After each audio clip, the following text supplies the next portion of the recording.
Éric Tegner, vous êtes infiltré aux universités d'été de la France Insoumise. Quelqu'un qui travaille pour vous. C'était passé pour un militant LFI. Déjà, j'aimerais savoir ce que c'est que le costume du militant LFI. Comment peut-on ressembler à un militant LFI? La personne du dictature. Exactement. C'est un naufrage en prime time sur CNews, les principales chaînes d'information. On n'a aucun développement logique, argumentaire. On a des moutons à qui on sert le discours qu'ils veulent entendre. C'est le strict minimum d'un stagiaire en journaliste. Messieurs les journalistes, essayez d'apporter une analyse un peu plus poussée d'un naufrage intellectuel, un naufrage journalistique de la France, de ces chaînes-là.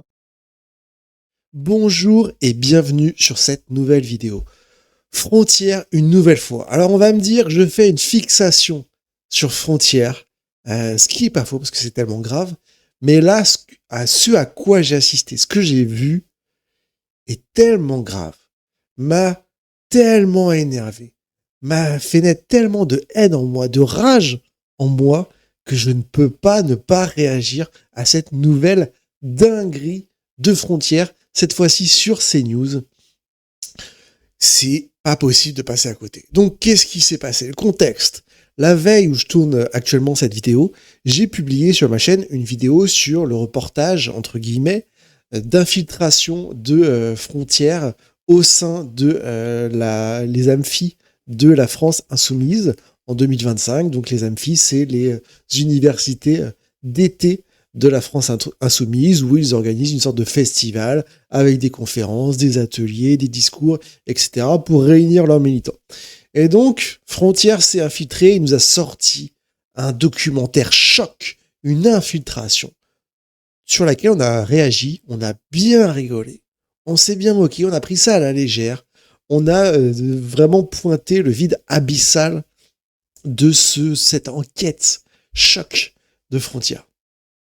Sauf que après avoir publié cette vidéo, sur les réseaux, j'ai remarqué que Frontières a énormément communiqué, tous leurs journalistes, tous les comptes, sur une enquête exclusive, en nous faisant des pavés pour nous dire à quel point cette enquête était exceptionnelle. Et moi, je lis ces pavés, et je me dis, mais dans ces pavés, il n'y a pas la moitié des sujets qui sont évoqués qui sont présents dans le reportage. C'est quand même un peu bizarre. Et je suis tombé sur un tweet d'information disant que Frontières était le soir même sur le plateau de CNews en exclusivité pour montrer les images chocs de leur reportage long format. Alors là, je me dis, mais attends, peut-être que je suis trop con et j'ai réagi en fait à une bande-annonce ou à un format court sur YouTube en gratuit pour pousser les gens à aller vers le format long. Et donc j'ai commencé à regarder cette intervention pour me dire, bah quelles sont les vraies images chocs, quoi. Et en fait, non.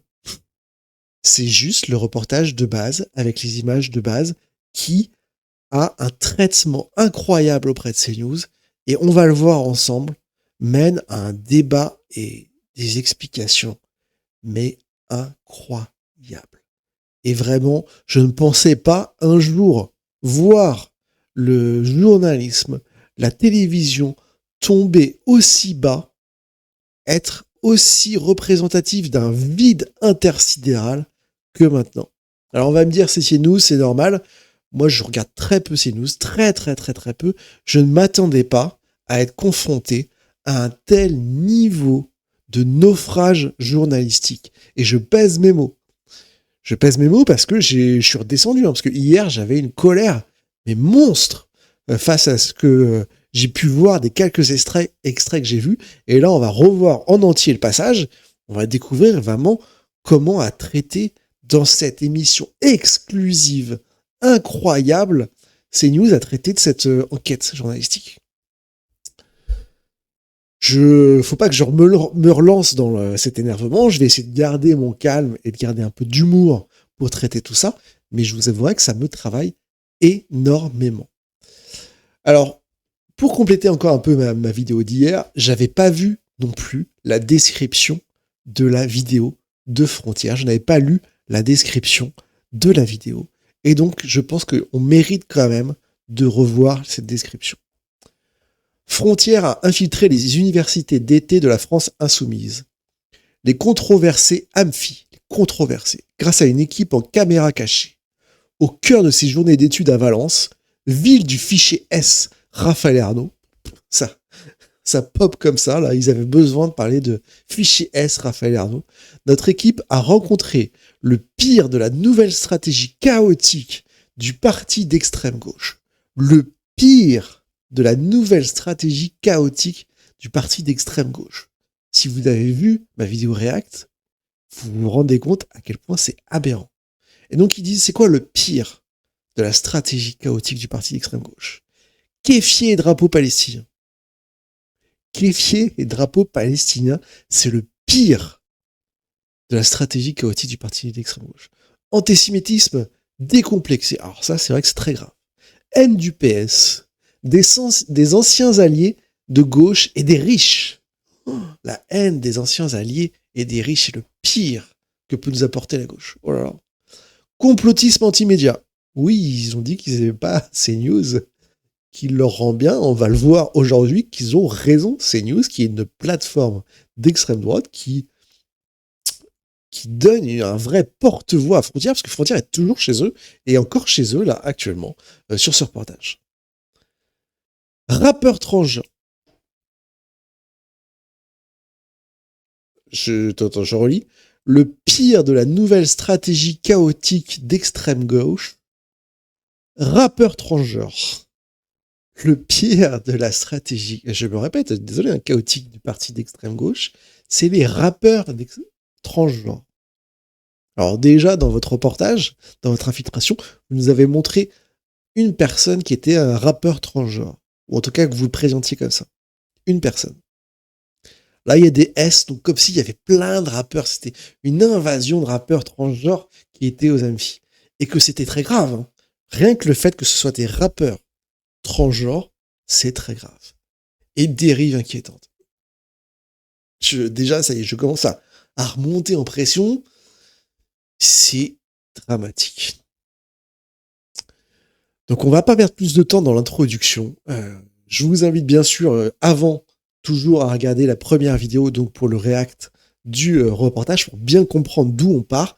Et là, on va avoir un plateau CNews avec 6 personnes. 6 personnes de CNews réunies pour une émission exclusive pour des révélations sur ce reportage. Donc il y a bien sûr le présentateur, il y a des commentaires, donc 4 commentateurs, et qu'on voit caché là, c'est Éric Thénière, le directeur de Frontière, qui va être directement sur le plateau pour parler de son enquête exclusive. Sans plus attendre, plongeons-nous dans ce récit. Éric Thénière, vous vous êtes infiltré aux universités d'été de la France Insoumise. Vous vous êtes fait passer pour, pas vous personnellement, quelqu'un qui travaille pour vous, dont on ne dévoilera évidemment pas l'identité, s'est fait passer pour un militant LFI. Déjà, j'aimerais bien savoir ce que c'est que le costume du militant LFI. Comment fait-on pour ressembler à un militant LFI? La personne a dû faire une teinture. Hein. Exactement. Alors, je le dis tout de suite, au programme, propos anti-flics, propos antisémites, convergence qui paraît totalement folle entre islamistes et LGBT. Les minorités sexuelles de Gaza, faut pas en parler, ils en ont rien à faire. Alors, non, on va le voir après, mais ce n'est pas du tout ça. L'infiltration de Frontières en terrain LFiste, parce qu'ils pensaient qu'ils étaient entre militants LFI en train de discuter, et donc on voit la base militante de la France Insoumise parler à bâton rompu, et c'est pas triste. Donc, première question, comment vous vous êtes infiltré aux universités d'été de la France Insoumise Comment? Alors, je vais vous spoiler, parce que moi, je suis pas un journaliste, mais je peux avoir des informations journalistiques. Comment ils sont infiltrés? Ils le montrent dans leur reportage. Ils sont allés sur le site internet, ils ont rempli nom, prénom, leur mail, leurs préférences alimentaires, s'ils étaient véganes, végétariens ou omnivores, leurs moyens de transport et le prix qu'ils voulaient payer en fonction de leur rémunération. Ce qui leur a permis, alors ce gros dispositif leur a permis d'obtenir une place. Après, ils se sont déplacés, donc sans doute en voiture, en train, jusqu'à là-bas, et avec leurs petites jambes, ils sont allés jusqu'à l'entrée, ils ont tendu leur billet ou leur place, hop, et ils ont pu rentrer avec leurs petites jambes dans les amphis. Voilà le dispositif d'infiltration incroyable qu'ils ont dû mettre en place. Et le plus beau, c'est qu'ils ont interdit le monde, mais ils ont permis à Frontières de venir. Et est-ce que tout ça... Ils n'ont pas permis à Frontières de venir, ils ont permis à des gens de rentrer, des gens qui sont inscrits, qui sont déclarés en tout cas comme sympathisants LFI. Ils ont dit moi je veux venir à vos amphis, ils sont rentrés quoi. Est très déontologique. Alors, je vais répondre à la deuxième question. Et après, je pourrais parler de la première. D'abord, il faut savoir que nous, à chaque fois, Frontières, on n'a jamais eu la moindre accréditation de la part de la France Insoumise. On l'a demandé pendant de nombreuses fois et systématiquement, soit il y avait un refus, soit il ne répondait pas. Oui, bon. Quand on allait couvrir des manifestations... On se demande pourquoi. On se demande vraiment pourquoi, en voyant le reportage que vous faites, en voyant votre ligne éditoriale, pourquoi on ne veut pas de vous, quoi. Quand je dis on, attention, je m'inclus pas dans la défi, hein. Mais calmez-vous, mais les gens ne veulent pas de vous. C'est normal.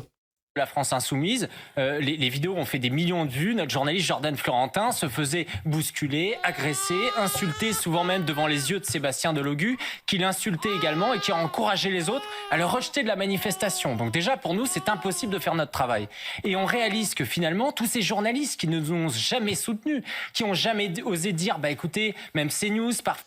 Et pourquoi personne ne vous a soutenu? Pourquoi on vous soutient pas? Parce que vous faites pas du travail de journaliste comme on a vu sur leur réaction à votre reportage. Vous ne faites pas de journaliste, vous ne creusez aucune question, vous n'allez chercher aucune information, vous prenez des images que vous interprétez et que vous balancez à un public qui ne cherche aucune question, aucune information, aucune analyse. Vous n'êtes pas journaliste. Ils se font bousculer lorsqu'ils vont voir la France Insoumise, Frontières qui se fait interdire. Eh bien là, il faudra un communiqué de la SDJ, du Monde et de Libération. Mais cette fois-ci, ça leur est tombé dessus. Il y a un journaliste du Monde, en effet, Olivier Perroux, qui a été interdit de participer à cette université d'été. Donc on allait faire quoi, nous? On allait uniquement laisser les journalistes pro-palestiniens. Il y avait des journalistes étrangers sur place. J'imagine qu'ils devaient venir de certains pays. Alors voilà, il y aurait que des journalistes pro-palestiniens qui auraient été autorisés à rentrer aux amphis. Alors, accusation, voilà, encore une fois, il sort ça, c'est que les journalistes pro-palestiniens.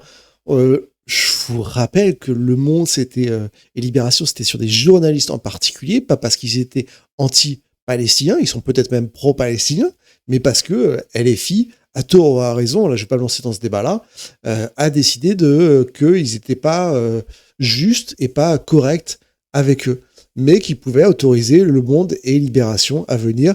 Et il n'y a aucun journaliste qui a été refusé pour ses positions sur la situation entre Gaza et Israël. Donc, c'est encore une fois, c'est pas une information, c'est pas creusé, c'est hop, une petite boulette qui est jetée comme ça à l'intention de ses spectateurs. Deuxième point, journalistique. Il dit, il y a eu des journalistes étrangers de plein de pays. Il y avait des journalistes étrangers sur place. J'imagine qu'ils devaient venir de certains pays. J'imagine qu'ils devaient venir de certains pays. Qu'est-ce que ça veut dire? Quelle information journalistique tu retires de ça?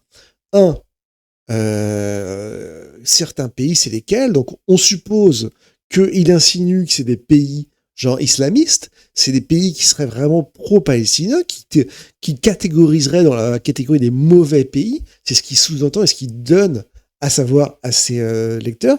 Et deux, des journalistes. Vos équipes se sont infiltrées dans les amphis. Est-ce que vous pouviez pas aller voir justement ces pôles de journalistes, enquêter sur comment ils étaient traités, est-ce qu'ils étaient laissés libres, est-ce qu'ils étaient parqués, quelle était la situation? Ça, c'est des informations journalistiques intéressantes. Et leur demander de quels médias ils sont. Et si vous n'avez pas pu faire pendant votre infiltration, entre guillemets, qui a vachement porté ses fruits, vous vous renseignez à côté.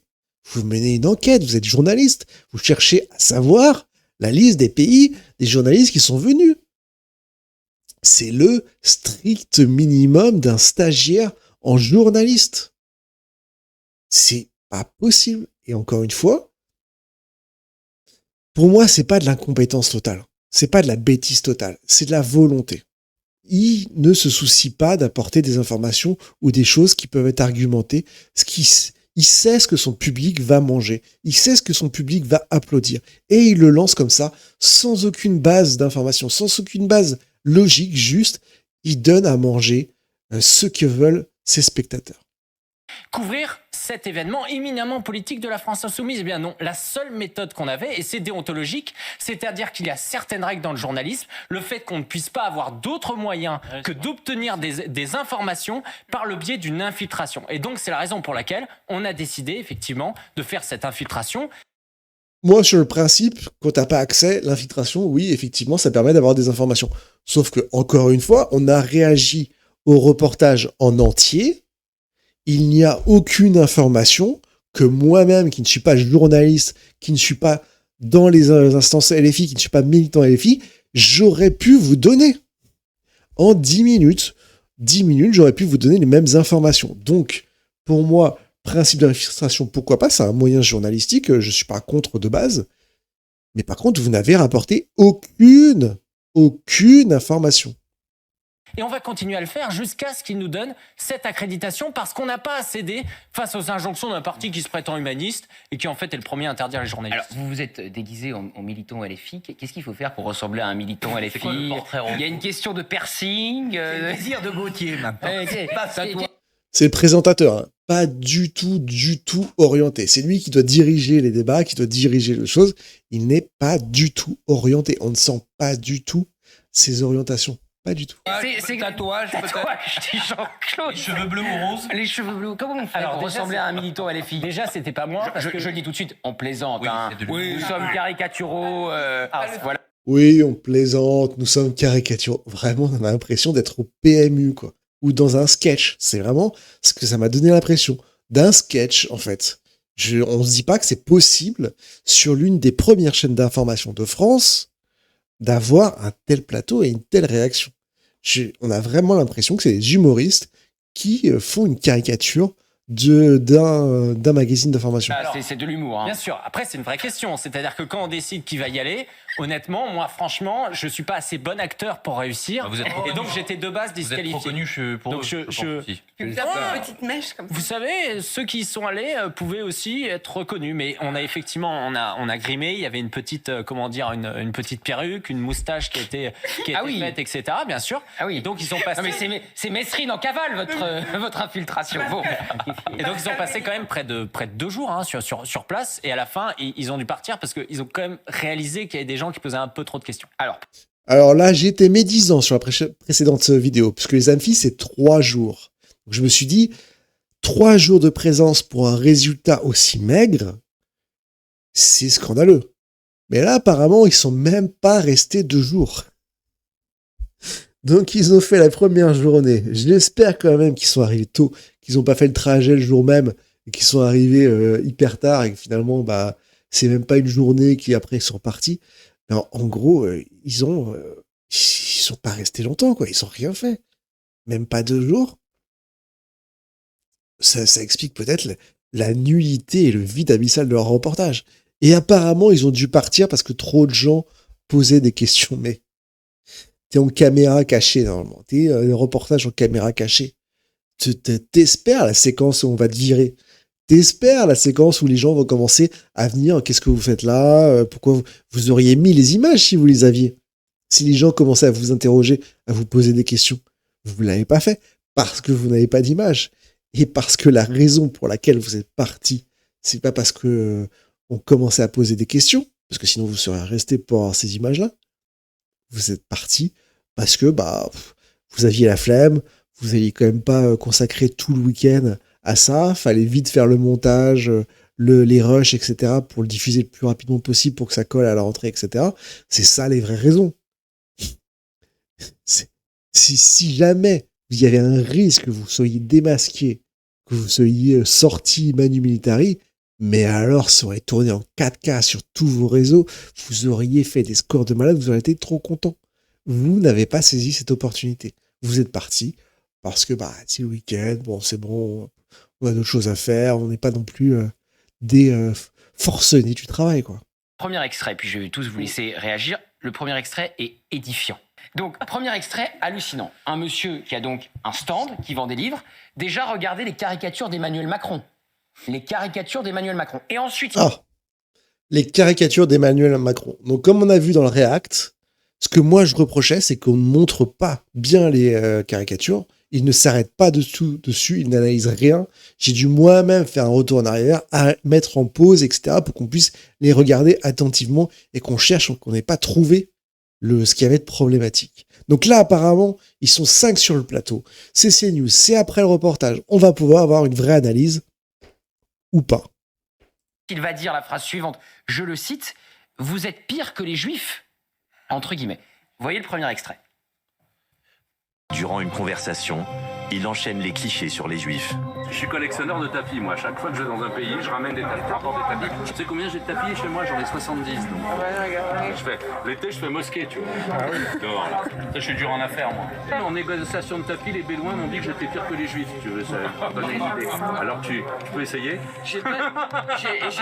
You're worse than the Jews. J'ai 2 tapis Comme à ça, ils m'ont vendre. fait, les mecs. Donc vous voyez ce monsieur qui a un stand officiel, qui montre des caricatures d'Emmanuel Macron à la frontière de l'antisémitisme. Encore une fois, la caricature est même pas restée quelques secondes à l'écran. Ils disent que c'est une caricature à la frontière de l'antisémitisme. En quoi on l'a regardé ensemble, on a cherché à comprendre quels étaient les codes. J'ai dit, moi, je les connais pas tous, les codes. Peut-être qu'il y en a qui m'ont échappé. Mais que quelqu'un me dise quels sont les codes antisémites, qu'est-ce qu'il y a d'antisémite dans cette photo. C'est une photo de Macron grimé en bourgeois avec un chapeau, une cigarette à bec, là, et qui tient dans sa main un ouvrier et dans l'autre un pressoir à jus, donc pour presser les ouvriers. Le riche presse les ouvriers, Macron. Je ne vois pas où est-ce qu'il y a une référence à l'antisémitisme. Encore une fois, s'il y a des références historiques que je ne connais pas, s'il y a une iconographie, bah dites-le moi en commentaire. Mais il y a des journalistes là. Les journalistes doivent nous expliquer, doivent nous faire les parallèles, doivent nous dire qu'est-ce qu'il y a, pas juste lâché à la frontière de l'antisémitisme. Donc là, c'est même plus de l'antisémitisme, c'est à la frontière de l'antisémitisme.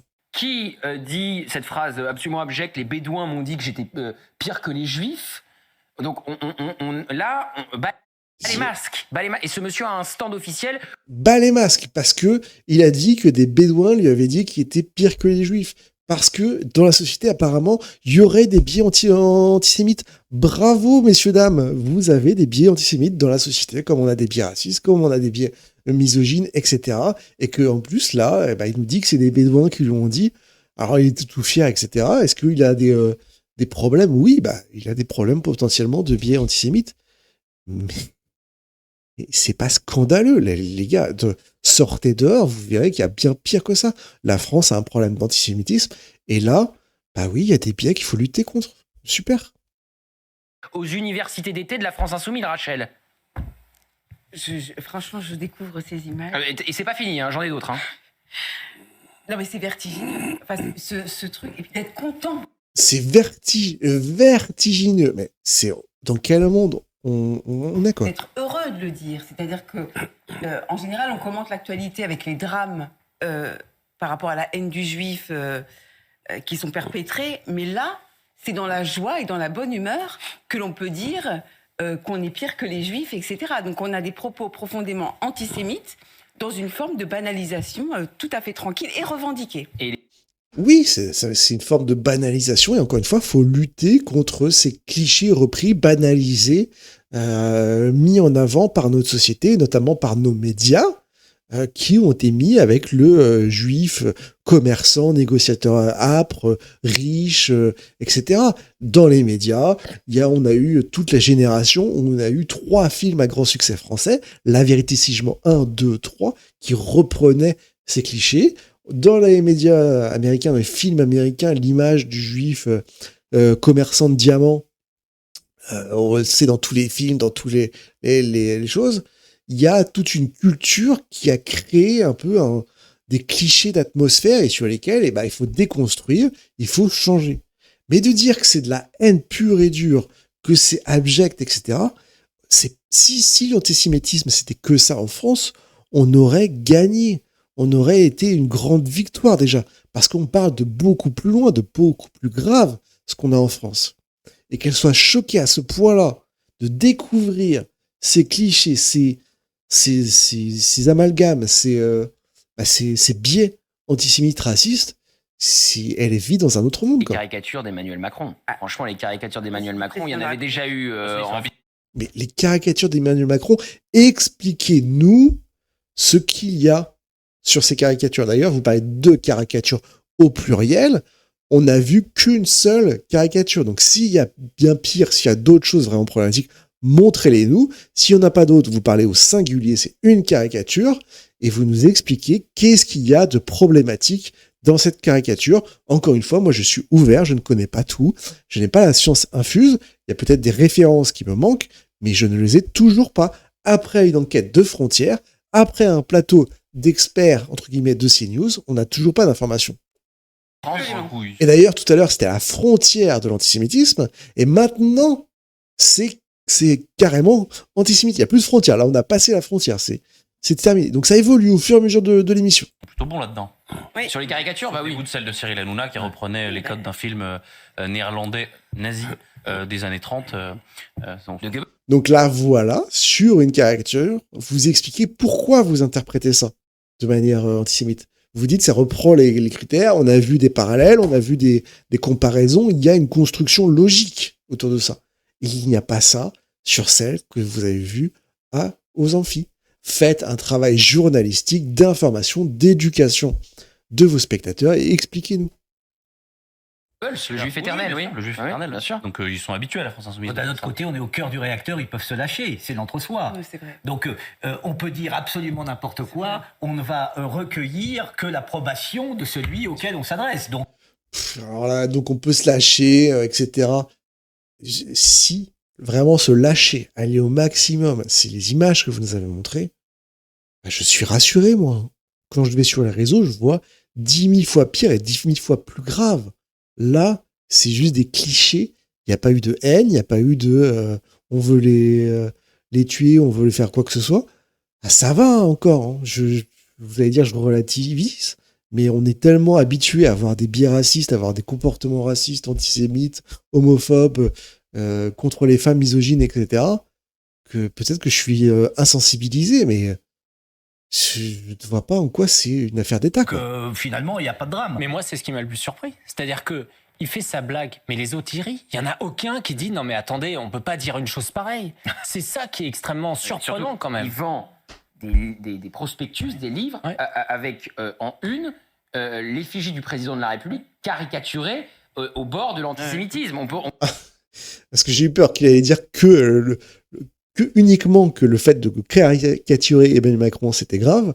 Mais là, il revient quand même. Et là, maintenant, alors on était à la frontière, après on était complètement dedans, et maintenant on revient au bord de l'antisémitisme. On peut revoir l'image, je le dis donc en laissant nos micros ouverts sur ce premier extrait. On est vraiment dans l'abjection la plus totale. Vous voyez la manière dont... Donc on n'est plus à la frontière, on n'est plus en plein dedans, on n'est plus au bord, là on est carrément dans l'abjection la plus totale. Ça va falloir commencer à choisir un peu. Hein. On peut pas partir dans tous les sens au bout d'un moment. le président de la République est grimé, et c'est pas la première fois qu'il doit subir... Donc là, je veux, sincèrement, objectivement, je veux être formé, moi, à ces imageries, à ces iconographies, pour pouvoir les reconnaître. Quelle est la partie antisémite dedans ? Quel est le fait d'être antisémite, de caricaturer quelqu'un qui n'est même pas juif, et avec aucun code que je ne reconnais. Donc, c'est pas le costume, c'est pas le chapeau, je pense pas que c'est le chapeau, ça, c'est pas la cigarette. On a dit que l'ouvrier, là, dans la main, et le pressoir, bah, c'est pour les riches, pressent les ouvriers et les pauvres. Donc, il reste que le visage, pour moi. Et le visage, bah, encore une fois, je ne vois pas de code. Expliquez-moi sincèrement que quelqu'un m'explique qu'est-ce qu'il y a, puisque les journalistes ne font pas leur travail. de telles caricatures. Alors, deuxième... La revue du parti de gauche. Hein. C'est affreux, c'est horrible. Non, mais c'est... Mais l'antisémitisme change de logiciel, en fait. C'est affreux, c'est horrible. Mais qu'est-ce qu'il y a d'affreux, d'horrible ? Expliquez-nous. Vous l'avez fait pour les caricatures de Cyril Hanouna, en nous montrant des parallèles, en nous expliquant que ça rappelait tel film néo-nazi, telle propagande, etc. Et là, maintenant, il n'y a même plus besoin de prendre la peine de se justifier. Je tourne en rond, je sais, mais c'est ce qui me choque le plus sur la débilisation, on enlève toute l'intelligence des spectateurs, on enlève toute capacité de réflexion, on ne prend même plus la peine d'expliquer quoi que ce soit. On leur jette des informations comme à des décérébrés. On leur dit ça, c'est l'information que vous devez prendre. On n'a même pas de logique tout au long de la discussion. On change, à la frontière, au bord, dedans, c'est la plus autre atrocité. Il y en a une, il y en a plusieurs. C'est incroyable. Juste ça. C'est-à-dire que c'est pas une question d'histoire, de temps ni d'espace. C'est simplement que voilà, c'est cet antisémitisme-là qui est remis au goût du jour. Alors, deuxième extrait. À nouveau, il est question d'antisémitisme et il y a un militant LFI qui pense parler avec un autre militant LFI. En fait, c'était votre journaliste qui l'a piégé pour le coup. Et il tient alors, une longue diatribe antisémite et il dit ce serait bien que tous les juifs rentrent en Israël. Et ce n'est qu'un morceau de son Alors, spoiler, il n'a pas dit ça. délire antisémite. Écoutez-le. L'homme nie être antisémite, mais ses propos sur la communauté juive font froid dans le dos. Moi, je prends pour moi, effectivement, Ça fait froid dans le dos. Hein. Allez, écoutez bien. quand on me traite d'antisémite. Non, j'en ai pas plus antisémite que moi. Enfin, j'allais dire, mais c'est encore une connerie. J'ai des locataires. Ce sont des Algériens. Donc, je suis pas antisémite. Bon, ce sont des Juifs. Oui, alors là, spoiler, c'est le type de phrase raciste qu'on retrouve tout le temps. Je peux pas être raciste, j'ai un coiffeur qui est noir. Dixit, une députée RN qui avait dit ça. Je peux pas être raciste, j'ai un ami qui est algérien. Je peux pas être raciste parce que j'héberge des juifs. C'est le type de phrase de biais raciste qu'on entend tout le temps. C'est pas une grande découverte. Et c'est pas le pire, le jour où ce sera juste ça, notre problème avec le racisme, avec l'antisémitisme, avec l'homophobie, parce que ça marche aussi pour les gays. Hein. Je peux pas être gay, moi, j'ai déjà rencontré un pote gay. Et puis toi, ça va, t'es le bon arabe, mais c'est les autres arabes le problème. Oui, bah bravo, c'est la banalisation du racisme en France, c'est le premier niveau de racisme. Mais on a déjà dépassé depuis très longtemps ce niveau-là en France. Bravo. Les Juifs, ils ont tué Jésus. Qu'est-ce que je te dise? On leur en veut encore aujourd'hui. Alors attends, au boulot. Oui, ça, c'est la niaiserie de comment on pourrait en vouloir à ça. C'est le français de base qui est pas forcément très fut pas très éduqué ou qui se prend dans des choses. Il y en a partout. Sortez dehors, allez dehors et vous allez voir. Quoi. J'ai connu des gens qui étaient israélites. Je jouais au foot avec eux. Je ne l'ai su que parce qu'on prenait la douche ensemble. Sinon, ils n'avaient pas plus l'air de juifs que toi et moi. Ça se sentait pas, je veux dire, ça se voyait pas. Il n'avait pas la kippa sur la tête, il n'a pas le nez crochu, il n'avait pas le barbichon, donc c'était un... Donc voilà, il dit qu'il jouait avec des gens, il savait pas qu'ils étaient juifs parce que c'est pas écrit sur le front des gens être juifs. Après, il explique qu'ils n'avaient pas la barbichette, ils n'avaient pas kippa, ils n'avaient pas le nez crochu.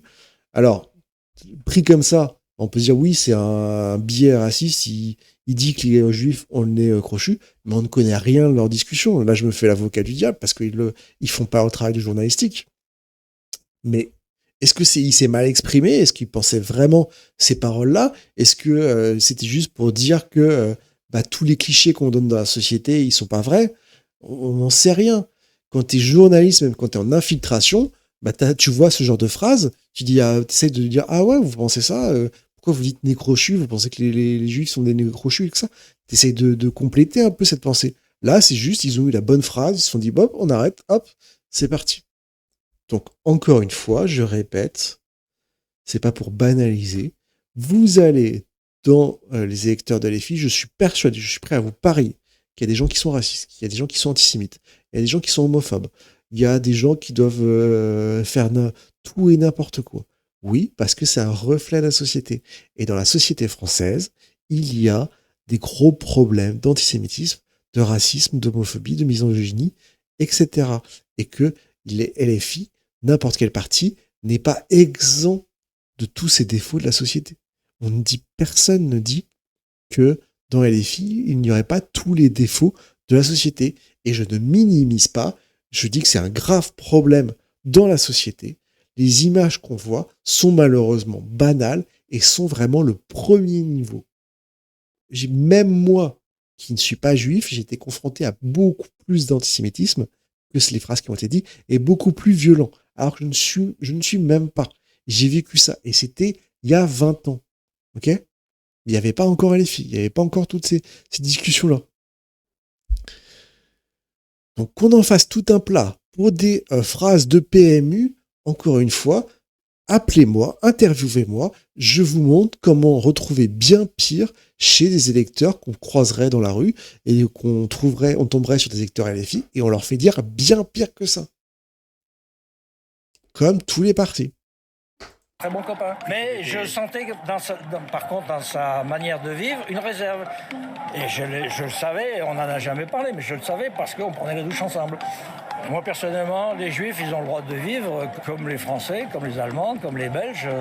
Non. De toute façon, le sionisme, Israël, malgré tout, je considère qu'ils en font quand même un peu beaucoup sur le sujet.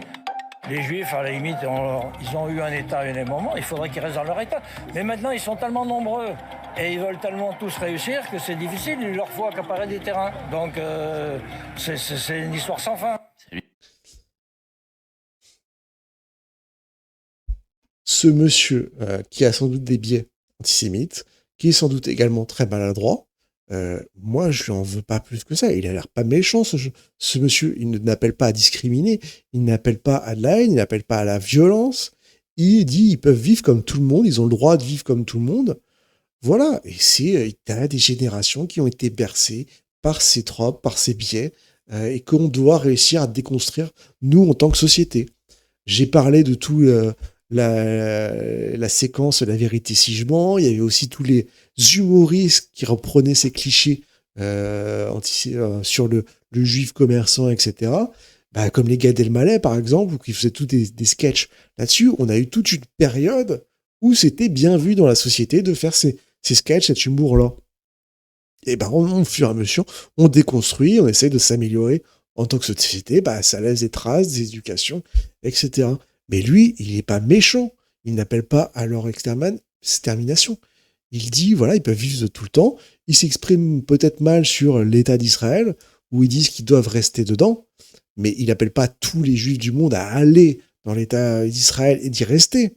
Il dit ceux qui sont installés, bah, ils devraient rester dans leurs frontières et pas chercher à coloniser plus. Et quand il dit il y en a trop, bah, c'est une vérité historique. Je ne sais pas comment on a défini que ce territoire, quand on l'a créé, serait suffisant. Mais on voit que les chiffres de population augmentent, puisque justement des Juifs du monde entier arrivent dans cet État d'Israël. Et que forcément, quand tu mets de la population dans un pays, au bout d'un moment, si ça monte, bah, les frontières sont plus suffisantes, il n'y a plus assez de terrain. Et c'est tout ce que j'ai expliqué dans la précédente vidéo, bah, tout ce qu'on a vu sur les crises de colonisation et au fur et à mesure des nouveaux terrains qui sont colonisés. Et c'est ça qui crée les plus grosses tensions, c'est la colonisation. Donc il ne dit rien de faux, peut-être maladroitement, mais il ne dit rien de faux et rien de choquant. Après, ils vont l'attaquer sur sa phrase « ils veulent tous réussir ».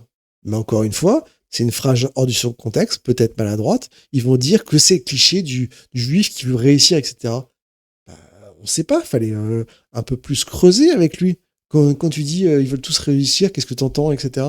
Ça peut très bien être un biais encore, un cliché raciste, antisémite, mais ça peut très bien aussi te dire, bah, naturellement, toute personne, peu importe sa religion, etc., quand elle s'installe quelque part, elle veut réussir, elle veut gagner de l'argent, comme tout le monde, pas forcément parce qu'ils sont juifs.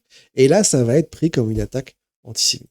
Voilà l'effet, Éric Tegner, du discours de la France Insoumise sur ses militants. Voilà les militants qui sont captés par...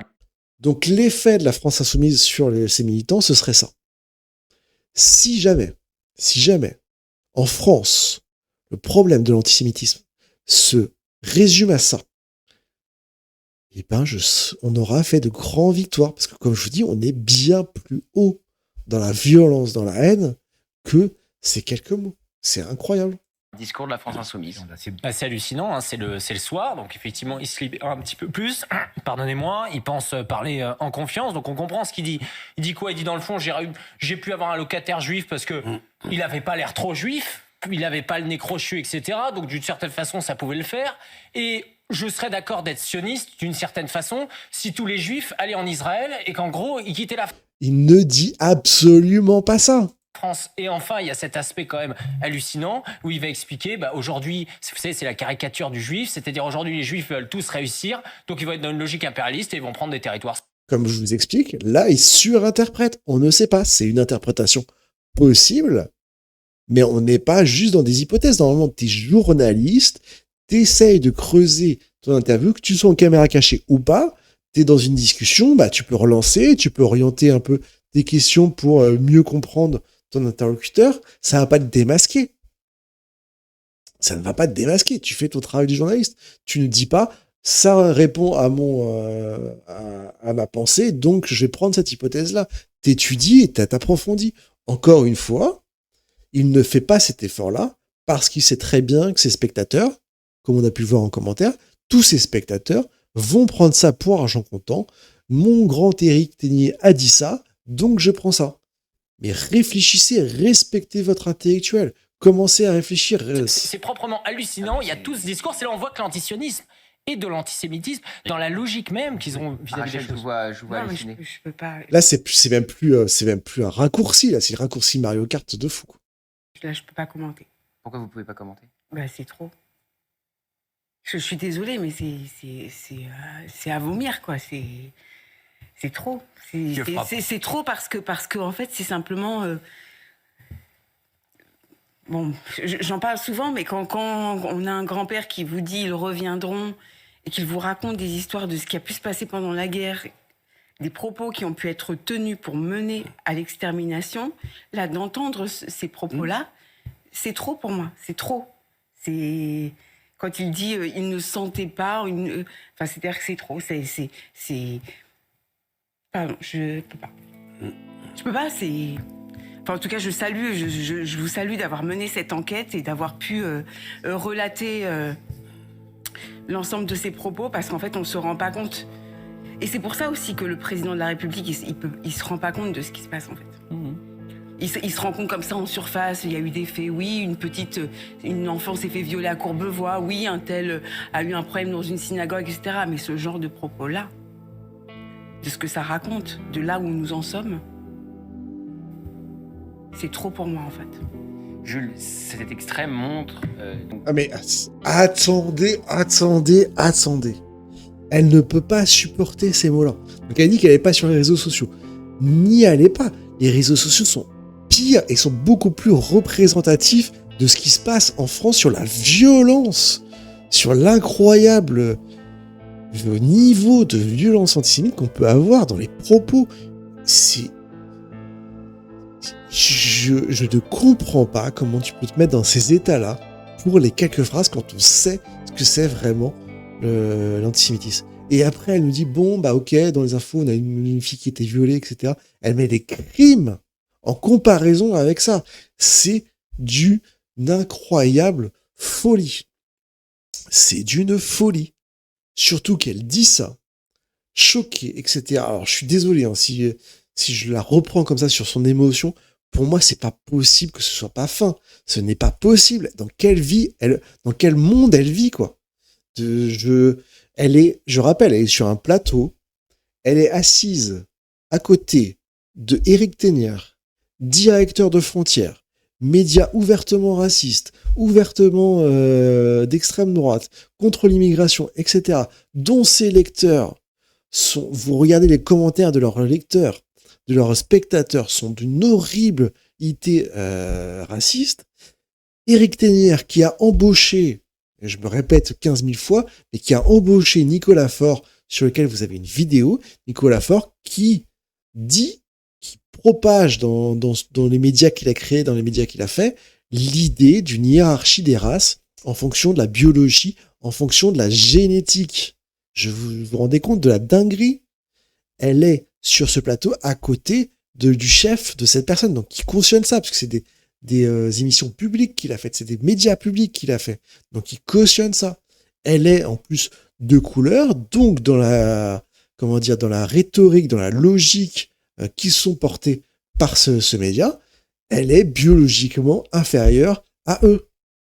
Et ce qui la choque, c'est un petit monsieur qui a des biais un peu, qui a pas l'air méchant, qui appelle à aucune discrimination, aucune violence, aucune haine. C'est ça qui la met dans un état pas possible. Je rappelle aussi, donc elle est assise à côté donc d'Éric Ténier, sur un plateau qui est quand même très pro-RN, comme Frontière est très pro-RN. Et donc, elle est choquée par ça, parce que ça lui rappelle les discours de la guerre. Pour rappel, Jordan Bardella, en 2023, président du RN, il a suscité la controverse en déclarant sur BFM, donc pas dans un cadre privé, vraiment face caméra, que Jean-Marie Le Pen n'était pas antisémite, malgré les nombreuses condamnations judiciaires, malgré ses propos révisionnistes, etc. Mais il a quand même corrigé cette maladresse, Jordan Bardella, en reconnaissant que Jean-Marie Le Pen s'était enfermé dans un antisémitisme avec des propos évidemment antisémites, révisionnistes, négationnistes, mais en gros, il avait déclaré au début qu'il l'était pas, qu'il a dû se corriger après le tollé que ça a fait. Mais c'est qu'un détail, c'est qu'un détail, tout cet héritage historique du RN. Pour rappel, sur les candidats aux élections législatives, plusieurs enquêtes journalistiques ont révélé que les candidats RN aux législatives de 2024 ont tenu certains des propos ou adopté des comportements antisémites. Jocelyne Decini, de l'Aisne, cette ex-députée a été épinglée pour avoir publié sur Facebook une photo de lui portant un t-shirt du groupe de rock identitaire In Memoriam, connu pour ses liens avec des milieux néo-nazis. Est-ce que c'est pas plus grave? Est-ce que ça rappelle pas encore plus les heures sombres? Agnès Pajard, candidate à Paris, candidate RN, elle a appelé en 2021 à relire Henri Coston, un essayiste collaborationniste connu pour son antisémitisme. Sandrine Chadourne, conseillère municipale RN, elle a été signalée pour avoir liké des pages antisémites sur ses réseaux sociaux, comme celle du journal Rivarol ou du site Jeune Nation, vitrine d'un mouvement néo-fasciste. Joseph Martin, candidat RN, a été suspendu après la révélation d'un tweet de 2018 où il écrivait « Le gaz a rendu justice aux victimes de la Shoah ». Le RN lui a retiré son soutien, mais il a été réinvesti par une commission. Le groupe Facebook La France avec Jordan Bardella en juin 2025, le média Les Jours a révélé que 9 députés RN étaient membres d'un groupe Facebook privé de plus de 10 000 personnes où des propos racistes, antisémites, homophobes étaient monnaie courante. Parmi les plus concernés, moi je ne vais pas vous relire tous les noms, 3 d'entre eux ont quitté le groupe après l'enquête, mais leur présence initiale elle a soulevé des questions sur leur responsabilité légale de signaler des contenus incitant à la haine. Frédéric Boccaletti, ce député RN du Var, est régulièrement pointé du doigt pour avoir tenu, avant son élection, une librairie nommée Antinéa à Toulon, qui vendait des ouvrages antisémites et négationnistes. J'ai encore d'autres choses, des liens avec des figurants controversés, d'autres choses, mais je pense que vous avez compris quand même. Là, c'est pas des randoms, parce que là, ils ont pris des petits randoms, ils ont dû prendre les plus fragiles, les plus qui n'avaient pas forcément le bon discours, etc., en soirée, quand ils étaient entendus. Là, on vous parle d'élus d'un parti, des cadres d'un parti. Est-ce que vous vous rendez compte de la différence de traitement? Est-ce qu'elle va tomber dans les pommes en lisant ce que je vous ai lu? Est-ce que c'est pas beaucoup plus grave de ramener toute l'idéologie néo-nazie avec ce que je vous ai expliqué sur les RN, avec les théories de hiérarchie des races que je vous ai parlé de Frontières, tout ça? Est-ce que c'est pas à des années-lumière de ce pauvre petit monsieur?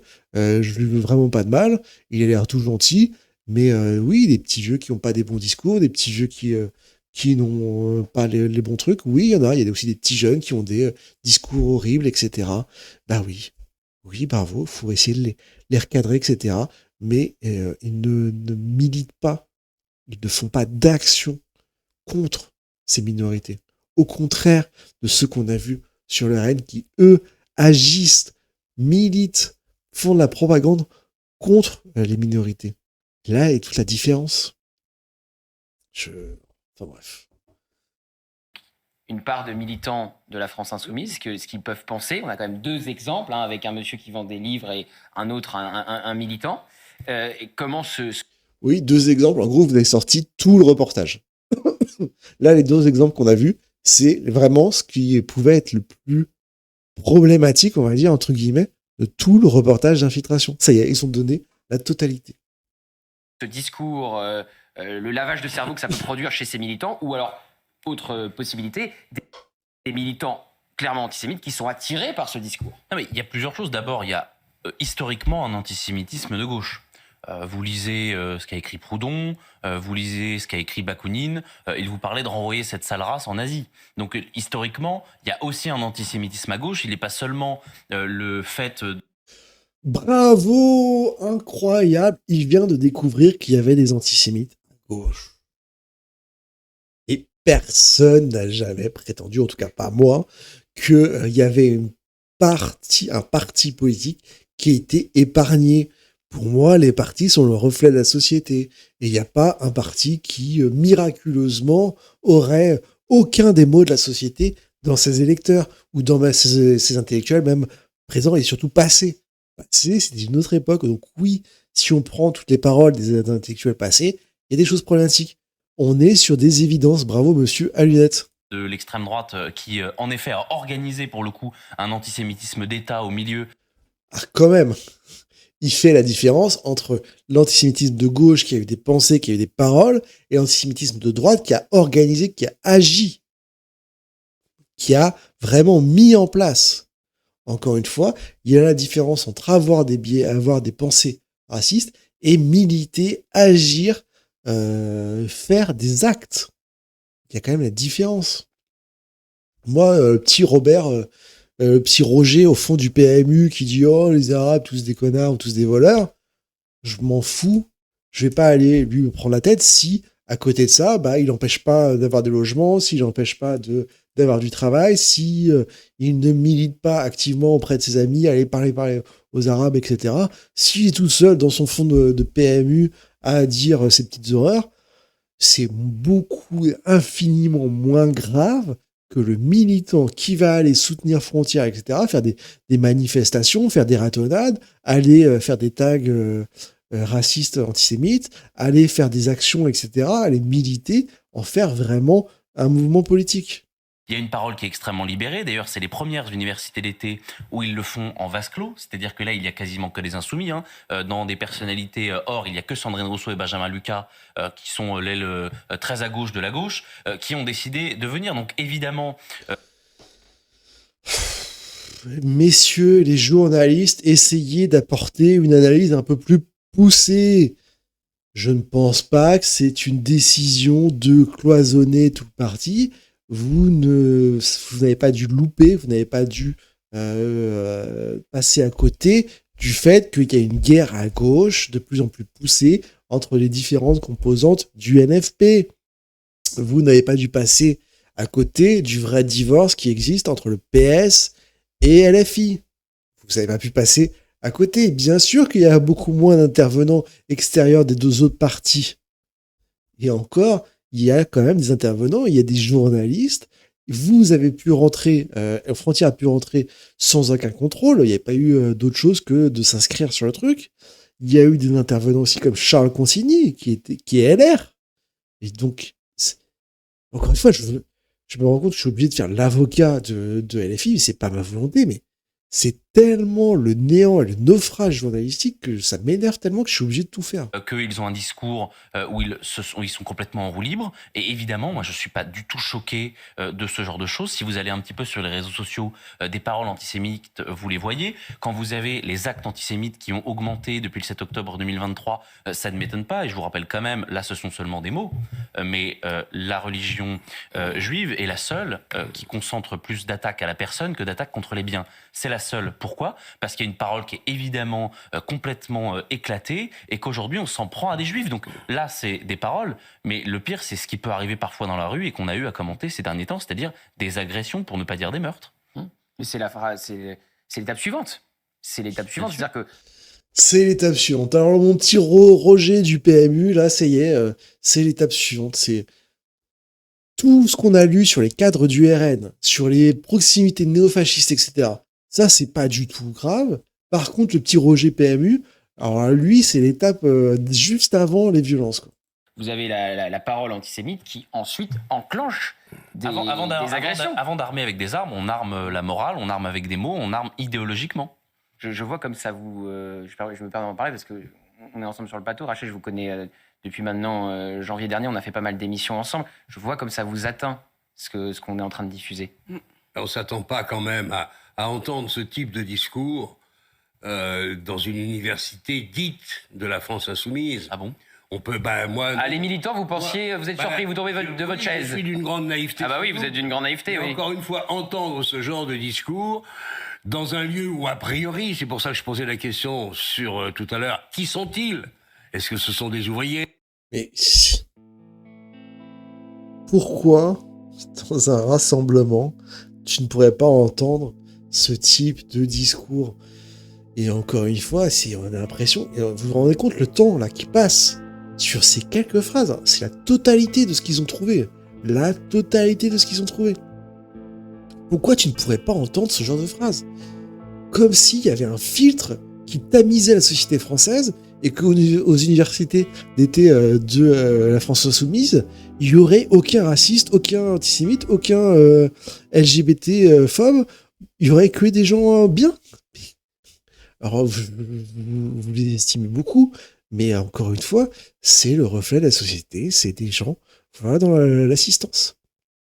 C'est à des années-lumière du fait que ce soit des cadres, comme on a vu pour le voir sur le RN, des cadres proches des mouvances néo-nazis. Et encore, on n'a pas cité, on a parlé du RN, mais on n'a pas parlé de Reconquête, de Éric Zemmour. Éric Zemmour, ça a été maintes fois prouvé que ses électeurs avaient de fortes connivences avec les mouvements néofascistes. Ça, vous n'en parlez jamais.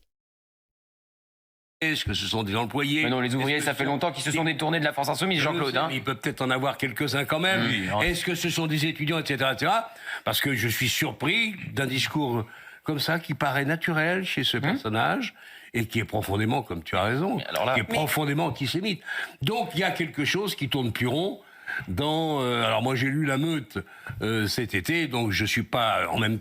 Non mais attendez, profondément antisémite. Mais est-ce qu'on se rend compte quand même de ce que les autres minorités prennent dans la tête tous les jours? Allez sur les réseaux sociaux, on les traite de singes, d'animaux, de tous les termes, des termes d'une violence incommensurable. Et là, les propos qu'on aurait, ce serait la profondeur de l'antisémitisme, ce serait le pire qu'on pourrait voir. Mais vous vivez dans quel monde? Totalement surpris, encore que quand même. Le livre. Rachel. En fait, pour répondre à votre question, en fait, ce qui m'atteint, c'est à la fois que je ne regarde pas les réseaux sociaux. Donc, j'essaie de me préserver. Je suis pas...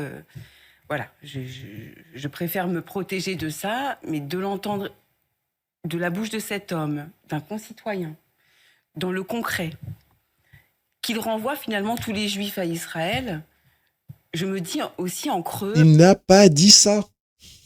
Tu ne peux pas tirer le fait qu'il renvoie, qu'il pense qu'il faut renvoyer tous les Juifs à Israël ou qu'il identifie tous les Juifs à Israël.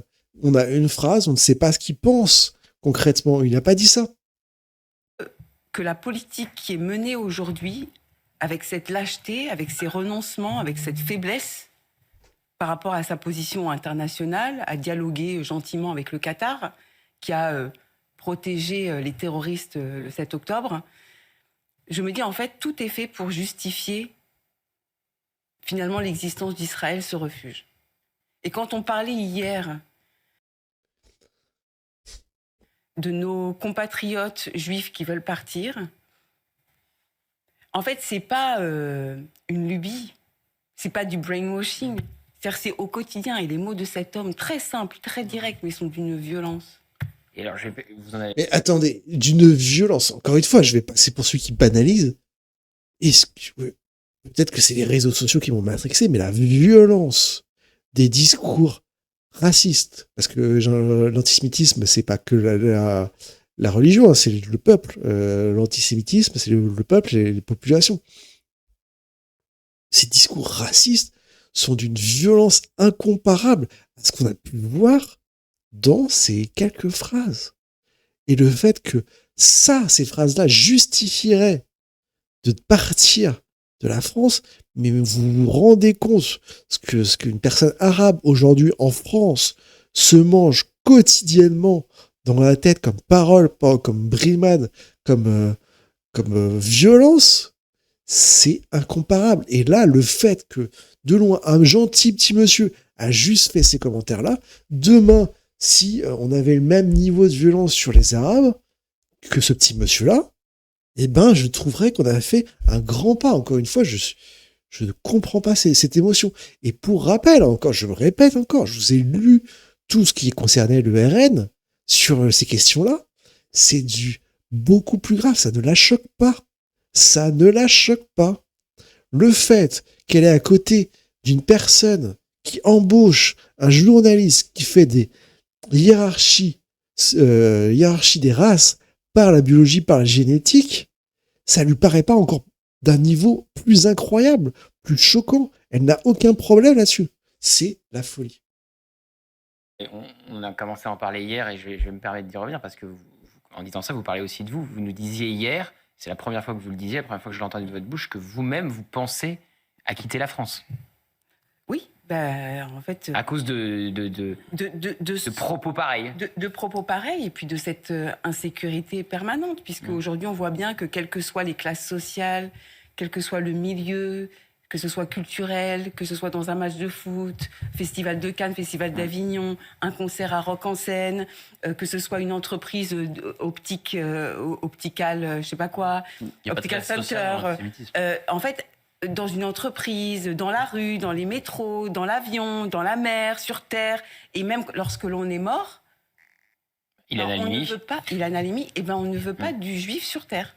Alors, on va continuer à avoir des extraits pour vous dire jusqu'où ça va. Non, mais vous vous rendez compte de quoi on est passé, des phrases qu'on a entendues, des seules phrases qui ont été sorties par des randoms dans la foule.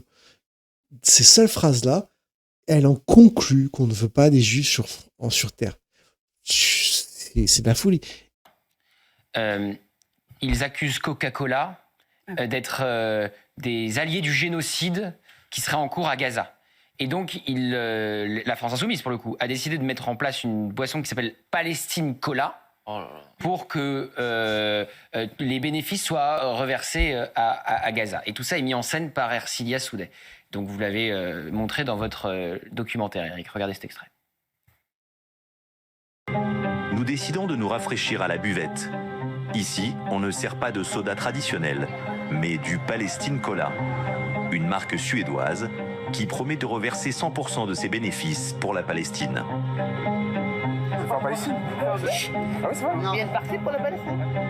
La marque Coca-Cola est boycottée par de nombreux militants LFI, car elle est accusée de soutenir Israël. Vous connaissez le Palestine Cola ?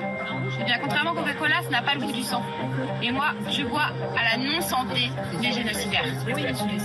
Voilà, génocidaire, le goût du sang, Coca-Cola, le goût du sang. Le Canette Gate, ils ont oublié de préciser que les canettes étaient ouvertes par les serveurs. Oh, mais le Canette Gate, quoi. Si je n'en reviens pas de la nullité de ce plateau. Je me demande quand même, Eric Tegner, si il va y avoir des sanctions. Est-ce qu'ils vont essayer de savoir qui sont les militants que vous avez filmés, celui qui affichait des caricatures qu'on peut juger antisémites d'Emmanuel Macron sur un... Mais on est reparti sur ces fameuses caricatures. Je me répète et je ne lâcherai pas. Expliquez-nous. Et déjà, ces caricatures, vous nous en avez montré une seule, que vous savez même pas retrouver plus d'images, une seule, que vous ne nous avez pas expliqué, que vous n'avez pas fait de parallèle, que vous n'avez pas dit en quoi elles étaient problématiques. Et pour rappel, au début, c'était à la frontière, après c'était en plein dedans, après c'était au bord, après c'était le pire des horreurs. Maintenant, où est-ce qu'on en est ?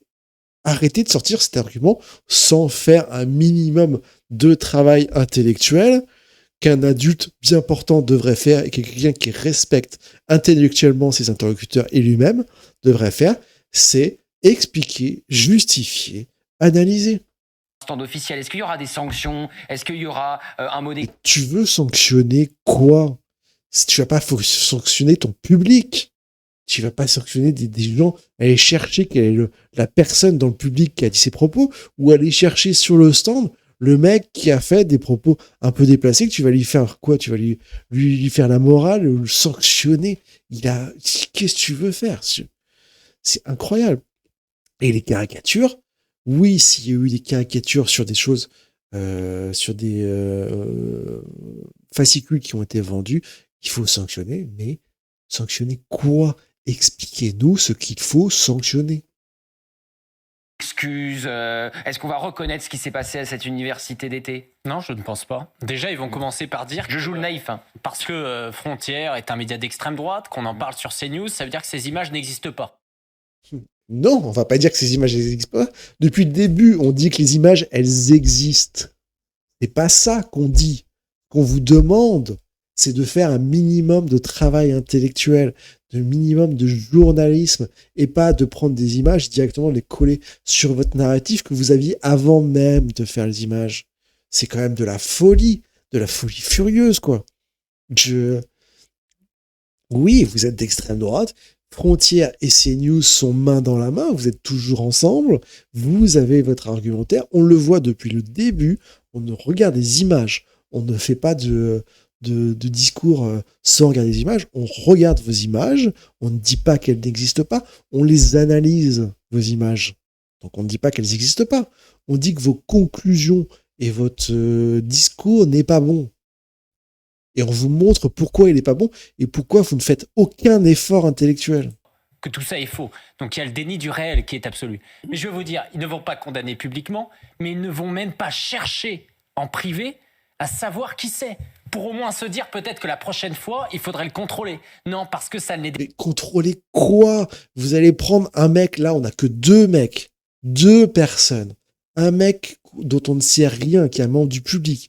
Comment vous allez chercher l'identité d'un pauvre mec du public qui a tenu des propos à la limite, si on veut vraiment analyser, un peu border, avec des biais racistes, et un mec qui aurait un stand, pareil, qui a fait des propos pas top, et qui aurait des caricatures dont on ne sait rien sur le côté antisémite. Qu'est-ce que vous voulez contrôler là-dedans? Si c'était des cadres, si c'était des élus à la limite, mais là c'est des randoms. C'est incroyable. Dérange pas, parce que sinon leur base, parce que c'était ça, hein, c'est, on aurait pu en trouver d'autres de ce type de témoignages. Une partie de leur base aujourd'hui. Vous auriez Vous auriez pu en trouver d'autres. Qu'est-ce qui vous en a empêché? Votre flemme de rester plus longtemps? Votre capacité à les faire? Vous pouviez trouver d'autres images. Faites votre travail. Vous aviez 3 jours disponibles. Vous n'êtes même pas resté 2 jours. Et vous n'avez pas réussi à trouver plus d'images. Pourquoi vous ne l'avez pas fait? Vous êtes en train de dire, on aurait pu trouver plus d'images, mais bon, on l'a pas fait. Pourquoi? C'est une dinguerie. Type de choses, sinon, pardonnez-moi, mais journalistes, ce monsieur-là, il ne le connaissait pas avant. C'est-à-dire il s'est senti, en fait... Et oui, les journalistes ne le connaissaient pas parce que c'est un random. Et des gens dans la foule, vous prenez des gens dans la foule, vous tomberez sur ça. On a fait cette infiltration parce que, vous savez, et c'est pour ça que l'émotion de Rachel me touche, c'est que notre boulot, c'est d'essayer d'aller trouver des choses pour montrer, pour expliquer comment... Oui, votre boulot, c'est d'aller trouver des choses. Aller trouver des choses, pas un reportage, pour rappel, qui fait 22 minutes, avec 4 minutes d'introduction, de contexte, etc., plus, on pourrait aller plus loin sur vous avez rentré votre nom, votre choix alimentaire, votre moyen de locomotion, etc. Et donc, il y a 4 minutes au début, 2 minutes de pub pour votre chaîne au milieu, et 2 minutes au moins de pub pour votre documentaire sur LFI à la fin. Donc, on est à 8 minutes. 8 minutes de hors enquête sur 22 minutes, donc ça fait plus qu'une enquête de 14 minutes. Dans les 14 minutes, il y a toutes les infos et les images que de toute façon on pouvait retrouver sur d'autres médias ou sur les médias de la LFI, et vous n'avez sorti aucun témoignage frappant. Et vous avez sorti même des gens qui étaient basés, qui avaient des bonnes informations, etc. Et vous avez fait un Canet Gate sur la découverte que dans les festivals, on ouvrait les canettes pour éviter qu'elles soient lancées. C'est ça votre travail sur 22 minutes de reportage sur un événement qui durait 3 jours où vous n'avez même pas tenu 2 jours et je ne sais même pas si vous avez passé 24 heures là-bas. C'est incroyable. En fait, effectivement, il y a des choses qui sont cachées et de les montrer au grand public pour éveiller, parce que derrière, il y a toute une propagande avec des médias, avec des hommes politiques qui sont élus à l'Assemblée nationale, qui essayent de nous faire croire qu'en France, il n'y a pas d'antisémitisme à la France insoumise. Personne n'essaie de vous faire croire ça. Il y a de l'antisémitisme en France et donc il y a de l'antisémitisme également dans tous les partis français, dont la France insoumise. Ce qui vous répondent les gens, c'est que c'est pas dans le parti en lui-même, c'est-à-dire pas dans la politique, pas dans les démarches et pas dans les cadres. Dans le parti, et encore dans le cadre, je suis sûr qu'on pourrait en trouver qui auraient des discours un peu limites. Mais il n'y a pas de politique antisémite, il n'y a pas d'idées politiques dedans, il n'y a pas de choses comme ça. Donc, encore une fois, vous mésinterprétez tout.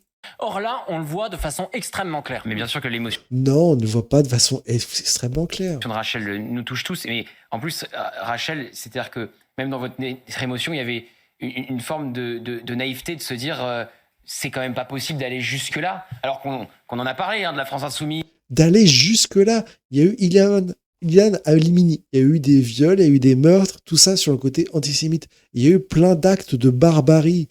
On le sait. Il y a eu des propos horribles. Il y a le RN sur le côté néo-nazi. Il y a des mouvements néo-nazis qui remontent en France, etc. Comment on peut dire que les propos qu'on a entendus dans le reportage choquent et qu'on ne s'attendait pas à entendre ça un jour? C'est incroyable. Et de ces dérapages qui d'ailleurs n'en sont pas, parce que c'est une vraie stratégie depuis janvier dernier. Donc d'espérer qu'il y avait encore un peu de lumière. Exactement, parce qu'on ne veut pas y croire. On se dit, mais c'est impossible par rapport à notre histoire européenne, notre histoire constitutionnelle, tout ce qui a pu se passer dans notre histoire française, que c'est impossible ici. Ça s'appelle université d'été. Donc il y a à la fois été la lumière, et à la fois université la pensée. Ben là, on voit qu'on est dans un naufrage idéologique. Mais je vais vous dire, Rachel, vous savez pourquoi c'est important aussi de montrer ce genre d'image? C'est pour vous faire comprendre et pour qu'aussi les Juifs de France sachent que quand ils disent qu'ils ont peur dans la rue, quand ils disent qu'ils vivent un antisémitisme, quand ils disent qu'ils font en sorte que leurs enfants changent de certains quartiers, ils ne sont pas dans la paranoïa. Oui, c'est ça. C'est une réalité. Et c'est le message. Mais en quoi les deux phrases limites, les deux personnes représentent un réel danger? C'est eux qui vont aller agresser dans la rue, c'est eux qui vont faire des choses. Il n'y a eu aucune parole de violence. Il y a eu de la discrimination, à la limite, dans les paroles. Il y a eu des clichés racistes, mais il n'y a pas eu de violence, il n'y a pas eu d'appel à la violence. Le message qu'il faut leur dire, c'est-à-dire qu'il y a des millions de Français qui sont parfaitement conscients de ce qui vous arrive. Et c'est la raison pour laquelle je pense qu'il y a encore une place importante dans le pays pour les Juifs de France. Vincent, et puis on va écouter un autre extrait. Alors là, c'est incroyable. C'est-à-dire que les militants LGBT, les minorités sexuelles à Gaza, ils en ont rien à faire. Faut pas leur parler du Hamas qui réprime les Spoiler, il n'est pas dit ça. homosexuels et qui les jettent des immeubles. Ça c'est pas le sujet pour eux. Et c'est vrai que c'est hallucinant quand même ce qu'a réussi à faire Jean-Luc Mélenchon, la jonction entre les islamistes et les minorités sexuelles. Et la communauté LGBT. C'est proprement hallucinant. Quand on voit certains militants avoir un drapeau palestinien et un drapeau LGBT dans la même main, on se dit qu'il y a quelque chose qui ne fonctionne pas, enfin qui ne tourne pas rond. Et il n'y avait pas de drapeau français. Il n'y avait pas de drapeau français. Très peu. Que des drapeaux palestiniens. Et puis, il y a l'antisémitisme de l'ignorance. Est-ce que vous avez vu le niveau intellectuel de l'individu qui était interviewé et l'épaisseur de vulgarité qui en émanait. Donc, ces esprits-là, très faibles, il est assez facile de leur faire libérer des bas instincts. On leur met n'importe quoi dans la tête. J'avais, pas moi, mais j'étais hier soir. Alors là, j'ai sauté à un moment. Il parlait de quoi, en fait, là? Parce qu'il parlait des spectateurs de CNews, des spectateurs de médias, du Frontière, parce que ça correspondait plutôt pas mal, en fait, que un niveau intellectuel faible à qui on peut mettre n'importe quoi, comme on l'a vu. On leur met n'importe quoi, on n'a même plus besoin de prouver quoi que ce soit, de montrer quoi que ce soit, même d'expliquer quoi que ce soit. On n'explique plus rien. On vous montre une caricature, on dit, elle est antisémite. Pourquoi? Peu importe. On vous l'a dit. Faut que ça rentre dans votre tête. Cette caricature est problématique. Ne cherchez pas à comprendre pourquoi. Ça l'est. Ok, et puis les spectateurs, ok, ils mangent comme ça, hop, hop, hop, hop. Et après, ils vont recracher tout ce discours. Ah, vous avez vu, c'est scandaleux, etc. C'est le naufrage intellectuel et du journalisme français qui abrutit une population déjà faiblement intellectualisée. Sur Europe 1, et un membre du Parti Socialiste, M. Calfon, a dit quelque chose de très intéressant. Il a dit maintenant, il y a deux gauches. Il y a la gauche que tout le monde connaît, et puis il y a la gauche Gaza. Et ça me semble très intéressant comme analyse, parce que là, on est dans la gauche Gaza. Comme à toute force, il faut défendre l'opprimé, et que l'opprimé, c'est forcément le palestinien, et que le dominant, c'est forcément le juif riche. On est sur cette ambivalence.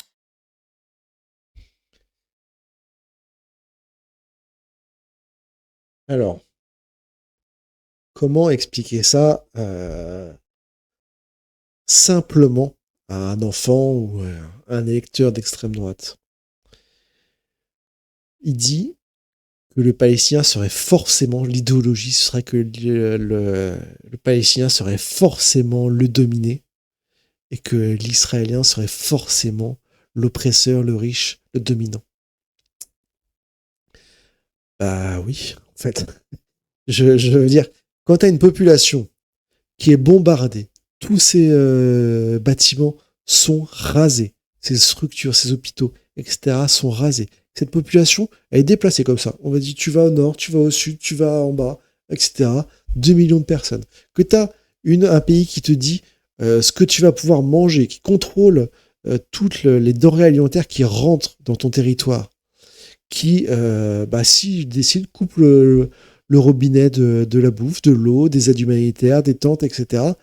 Oui, je pense que c'est pas abusé de dire que tu es un petit peu, soyons prudent sur les mots, que tu es un petit peu dominé. Ok? Et que celui qui te bombarde, qui te lâche des bombes continuellement, qui rase tes villes, etc., c'est un petit peu le puissant, un petit peu le dominant. Je prends de la prudence quand même sur mes mots, mais ça me paraît logique en fait. Alors je veux bien qu'on vienne m'expliquer en quoi en fait ce serait pas vrai que les Palestiniens sont dominés par le grand dominant israélien. Les Israéliens, ils disent je veux ce territoire-là, ils le prennent. Si tu regardes les frontières, elles ont continué à grandir. Là, ils vont faire la grande colonie E1 en Cisjordanie. Ils ont dit ce territoire-là, il nous intéresse, on le prend. Les gens, ok, bon, prenez le territoire. De toute façon, on n'a pas d'armée, il n'y a pas de truc. Je veux dire, les Palestiniens n'ont même pas d'armée. Si c'est des groupes militaires, des groupes armés, ok, mais c'est pas une vraie armée, il n'y a pas de ligne de front, il n'y a pas de conflit, etc. C'est les gens qui se font bombarder la gueule en continu. Alors ça le choque apparemment de dire que c'est des dominés. C'est tellement caricatural qu'elle imprime. C'est caricatural. Sur des esprits aussi peu développés que ceux que nous venons d'entendre. Et il y a les esprits aussi peu développés, mais aussi un antisémitisme d'ignorance, un antisionisme d'ignorance que M. Mélenchon orchestre parfaitement bien. Oui. Alors, l'autre... Non, il ne l'orchestre pas parfaitement bien. Je vous ai dit que moi, j'en ai connu déjà il y a une vingtaine d'années, avant notre ami Mélenchon des LFI. C'est toute la culture, notamment médiatique, comme on a pu le voir, les humoristes, les films, etc., d'une autre époque. Tout ça, ça ne se ressortirait pas aujourd'hui. Ça ne pourrait pas ressortir. Tout ça, ça a construit. Et puis, bien sûr, tous les relents qu'on a gardés de la guerre, de l'après-guerre, et de tous les relents qui sont dans notre société. C'est tout ça. C'est pas parce que le discours de Jean-Luc Mélenchon a construit ça. Surtout le discours, ce que vous pointez, c'est depuis le 7 octobre 2023. Donc en 2 ans, apparemment, s'il aurait imprimé l'antisémitisme en France. Non, ce n'est pas vrai. Ça existait, et déjà des propos bien pires que ça, largement avant 2003. L'extrait que je veux vous montrer, c'est cette militante de la communauté LGBT, mais alors qui se fout des minorités sexuelles à Gaza qui sont opprimées. Non, elle ne dit pas ça. quand c'est à Gaza, les minorités sexuelles, on s'en lave les mains. Dans tous les pays arabes. Hein. Non, elle ne dit pas ça. Non. Regardez cet extrait. Nous avons demandé à Anna comment conjuguer militantisme LGBT avec l'une des autres grandes causes du parti, le soutien à la Palestine, dont les autorités répriment sévèrement l'homosexualité. Enfin, je veux dire, quand on parle de Palestine, on parle d'enfants qui se font tuer. Est-ce que c'est le moment de parler? Enfin, je comprends pas faire la comparaison n'a aucun sens, surtout vu la situation actuelle.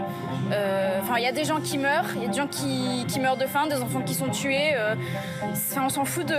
C'est pas la question en fait. Ça sert à rien de faire une comparaison. Je trouve ça juste débile et. Enfin, On n'en parle pas. Les homosexuels jetés. Bah, elle est basée en fait. Elle est complètement basée en fait. Et donc, comment ils vont l'interpréter? On a commencé à attendre. Et donc, les homosexuels jetés. Des immeubles à Gaza, on n'en parle pas, Jules Torres. Non, absolument pas. Mais vous savez, ça, c'est quelque chose qui est vieux. Et en réalité, Jean-Luc Mélenchon a réussi à faire ce que beaucoup voulaient depuis 50 ans. Les Bourdieu, les Derrida avaient théorisé une sorte de lutte des classes qui est la tyrannie des minorités. C'est-à-dire que tous les minorités se réunissent. Et donc ça crée parfois quelques paradoxes. Donc vous avez l'islamiste qui est main dans la main avec le militant LGBT aux cheveux bleus. Je vous rappelle que à Gaza, en tout cas dirigé maintenant par le Hamas, l'homosexualité est punie. Évidemment. Pas punie, c'est la peine de mort. C'est la peine de mort. Il y a des minorités. C'est la torture. Ça n'existe pas. Donc en effet, mais on ne le découvre pas. Ils ne disent rien. Les membres de la France Insoumise. Sur la manière dont sont traités dans les pays arabes les homosexuels. Ils n'en ont rien à faire.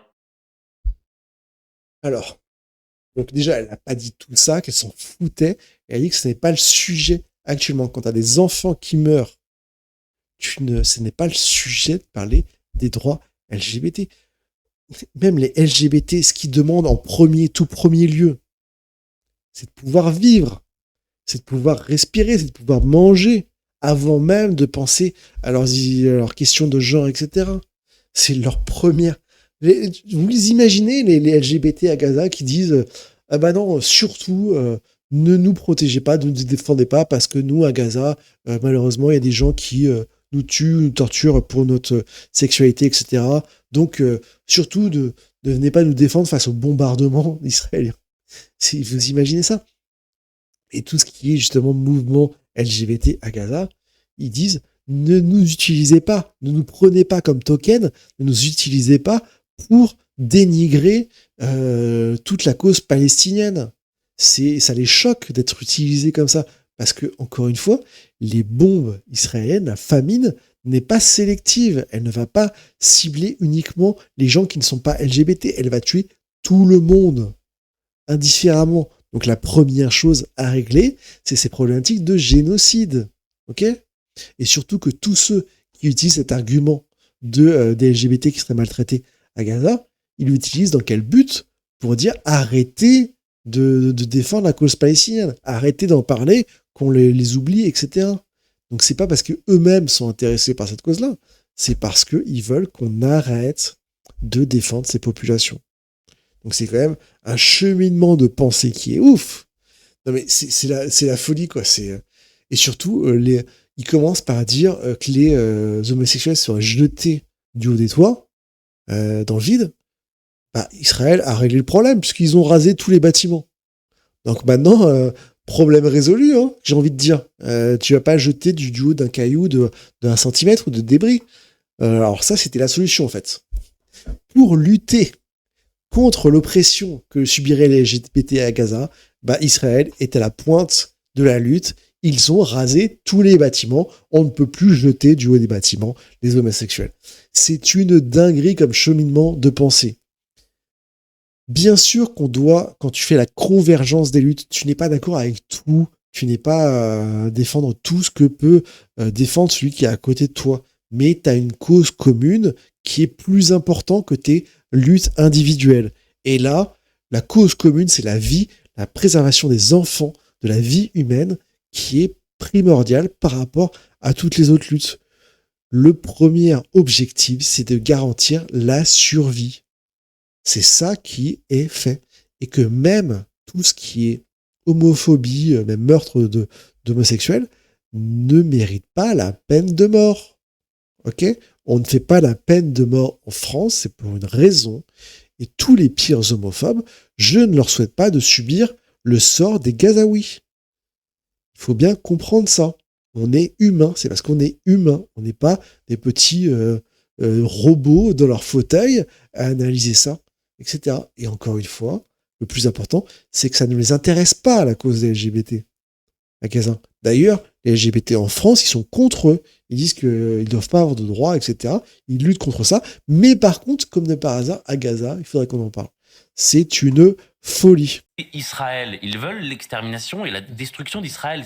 Non, ce n'est pas dans le programme de personne. C'est ça en réalité.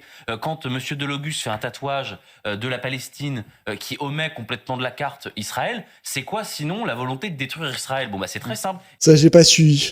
J'ai vu passer une photo, j'ai pas creusé, ça me paraissait encore... Delogu, il fait speak. Bon, enfin bref. Mais dites-moi en commentaire si vous avez un résumé très rapide de cette histoire de tatouage. Ils en ont rien à faire. Sinon, ils se battraient pour les Ouïghours, ils se battraient pour ce qui se passe au Congo, ils se battraient pour ce qui se passe au Soudan. Ils n'en ont rien à faire. Ça m'énerve. Ça m'énerve. Cet argument, j'en ai ras la casquette. Il ne s'intéresse pas du tout à ce qui se passe là-bas, aux Ouïghours, au Soudan, au Darfour, qui est dans le Soudan, mais toutes ces crises humanitaires. Quand quelqu'un vous sort cet argument, il vous sort cet argument juste pour que vous arrêtiez de parler d'un conflit qui ne les intéresse pas. C'est juste ça l'objectif. C'est pas pour parler des Ouïghours, du Soudan, etc., du Congo, etc. C'est pour que vous arrêtiez de parler d'un conflit. Eux-mêmes ne parlent pas des Ouïghours, du Soudan, du Congo. Ils n'en parlent pas. Ok ? CNews, quand même, qui est la 3e chaîne d'information, dans le top 3 des chaînes d'information de France, qui a des parts de marché incroyables, qui a des équipes journalistiques, des plateaux, comme on peut le voir, etc., et qui vient nous dire à nous, ou plutôt, pas à nous en public, mais plutôt aux membres de la France Insoumise, d'arrêter de parler de la cause palestinienne, parce qu'ils ne parlent pas des autres conflits, et eux, cette chaîne d'information, n'en parle pas. Si on tape Soudan, hop, ils en ont parlé le 14 août, le 31 juillet, en tout cas sur leur page Twitter, bien sûr qu'ils en ont parlé dans l'info un peu plus, mais ce qu'ils portent comme information, c'est ça. 14 août, 31 juillet avec Bernard-Henri Lévy, et après 2 avril, 24 mars. Ça, c'est le Soudan, quoi. Les Ouïghours.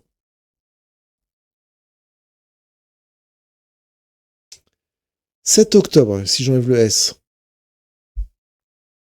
28 juin 2023.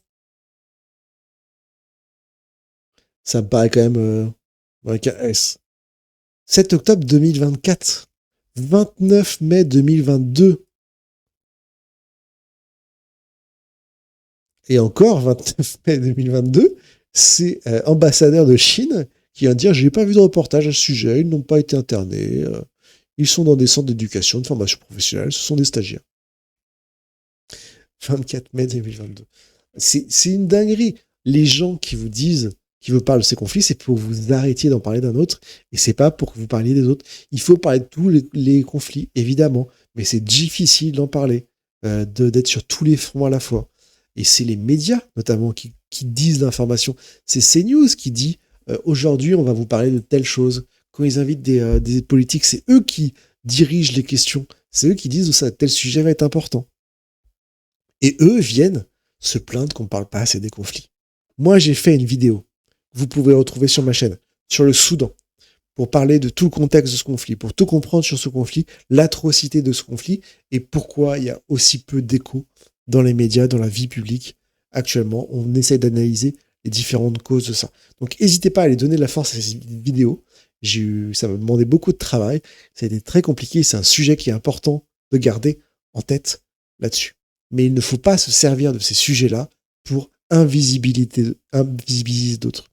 Si ces gens-là trouvent qu'on ne parle pas assez de ces autres sujets, bah, allez-y. Vous êtes CNews. Vous avez la force médiatique, les moyens journalistiques. Je veux dire matériel, les moyens matériels, parce que par moment, les moyens intellectuels, pas forcément. Mais vous avez les moyens de mettre ça au cœur de l'actualité. Vous ne le faites pas. C'est votre propre volonté. Donc, n'allez pas ensuite utiliser cet argument pour dire que ce serait de l'incohérence des gens qui défendraient la Palestine, etc. Au moins, ils parlent d'une situation. C'est déjà pas mal. Vous en parlez de zéro.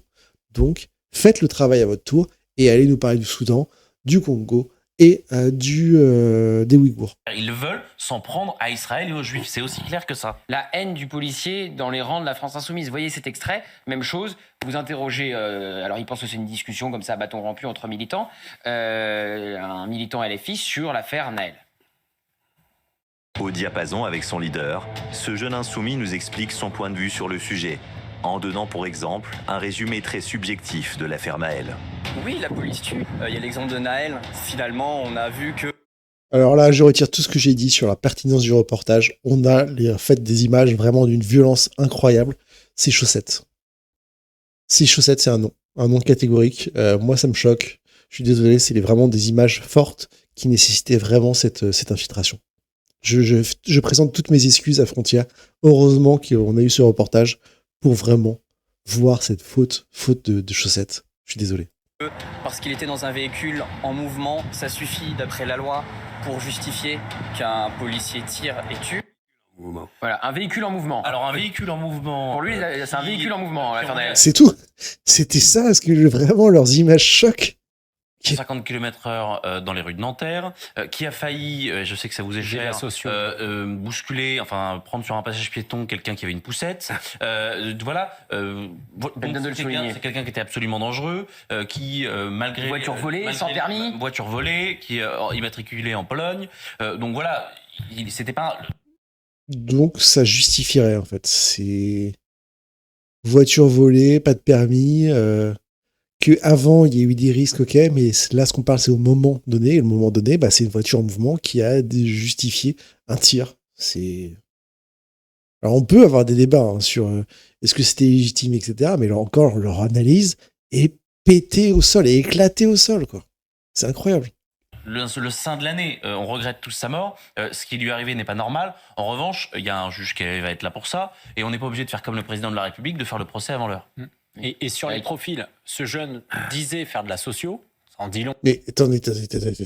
C'est ça, les images chocs.